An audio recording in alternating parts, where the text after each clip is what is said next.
My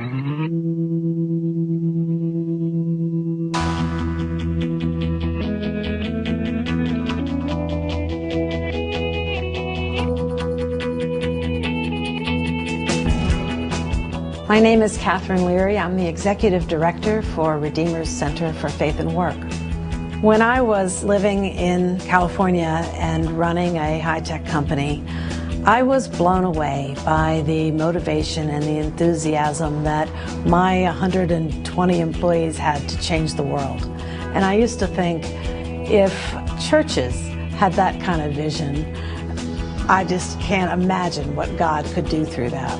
It really was appealing to me that Redeemer was an entrepreneurial church and had tons of entrepreneurial people that could make a real impact in this city and beyond.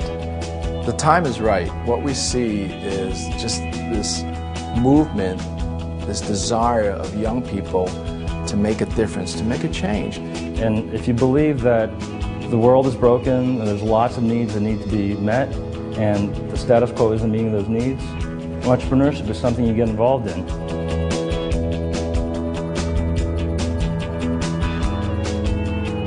So I had this seed of an idea that the church really could support entrepreneurship and took it to the first Entrepreneurship Forum.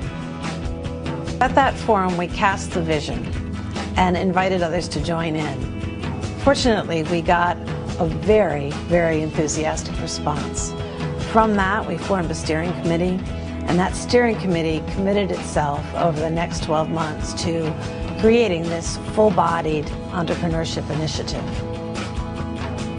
The Entrepreneurship Initiative includes the annual forum, the EI Network, the Entrepreneurs Fellowship, and the Business Plan Competition.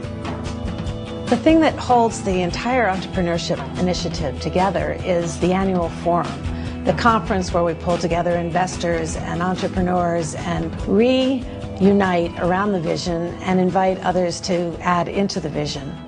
My name is Sang An. I'm a venture capitalist. We invest in high-tech software, internet, and digital media companies. And we manage a small early-stage fund, about $300 million in size. I first got involved through the Entrepreneurship Initiative by being invited to the first Entrepreneurship Forum in the spring of '06. The radical idea that really sort of grabbed my attention at the Entrepreneurship Conference last year was this idea that entrepreneurship is part of the completion of cultural transformation.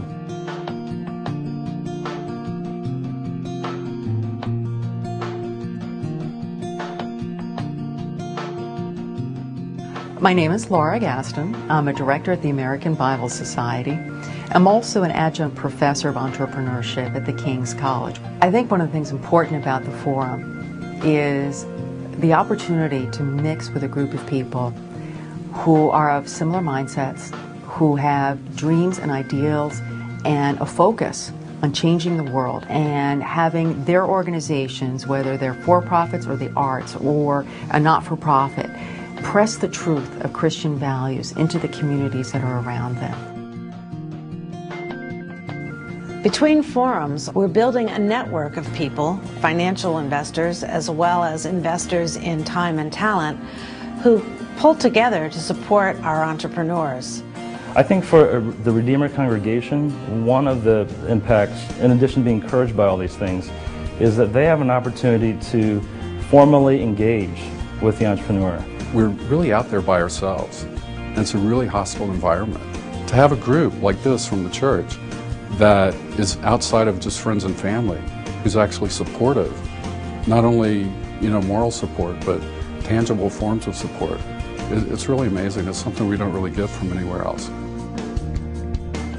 The Entrepreneurs Fellowship is a monthly or sometimes several times a month gathering of various entrepreneurs in our congregation so that they can educate each other, nurture each other, and we even hold workshops that help train them in specific areas. When you're trying to create something, it's a very lonely process. You're kind of hanging out there by yourself, you're making all the decisions, you feel befuddled, you feel completely over your head, and it's really important to have somebody you can talk to about making those tough decisions that you have to make at those early stage. I got involved about a year ago, actually, when I first started coming to some of the meetings they had. And I just thought the group was such a brilliant idea for a church to actually reach out and support entrepreneurs within the church, because they saw that business, like media, like the arts, business can have an influence on society. Business can impact the culture.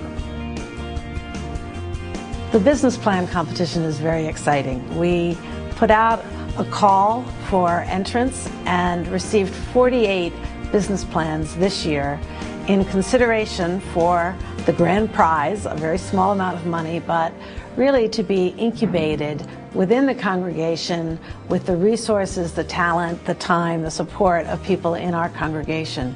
My name is Bob Simmons, and I'm a private investor. I also sit on some boards, and I also teach a class called Private Equity Finance at NYU in the MBA program. And I basically spend most of my time working with small companies who are trying to grow into much bigger companies. You know, I'm kind of a business plan junkie. I've been reading business plans for 20 years. I've literally read thousands of them. And I really enjoyed participating as a judge in the business plan competition this year because I felt like I could maybe add some value to that. But in addition, it's just a process that brings you close to people that have new and wonderful ideas that need a little boost sometimes to get over the finish line with. My name is Heather Anderson. I'm the president and founder of Blessed Nest. I design and we manufacture these products for moms and infants and their families, and we do it in a sustainable, eco-friendly way.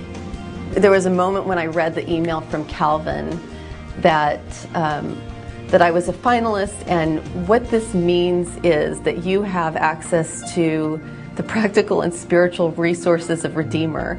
And I let out this like oh, okay, so this is it. One of our hypotheses, one of our hopes is that if you provide these things, these specific things to entrepreneurs, that they would be encouraged to take the risks, and that we as a church would partner with them alongside and encourage them through this new venture formation process. The young people in our community, they want to be engaged, they want to be entrepreneurial, they want to start their own ventures, they want to do something exciting and different. I am so drawn to this initiative because of the kinds of people that are involved. I'm drawn to it by the possibilities that it presents to us, the idea that we're going to change perceptions of business and entrepreneurship and and hopefully Christianity within this New York business community. I can envision 10 years from now when we've selected 3 or 4 or 5 ventures a year to nurture, to support, to bring along to success, that we'll really have been able to make an impact in this city and beyond. We welcome your engagement, we welcome your commitment, we welcome your investment. It could be short-term or long-term, but gosh, you know, God has given us so much talent in this community, and we ought to use that talent to honor Him in this city.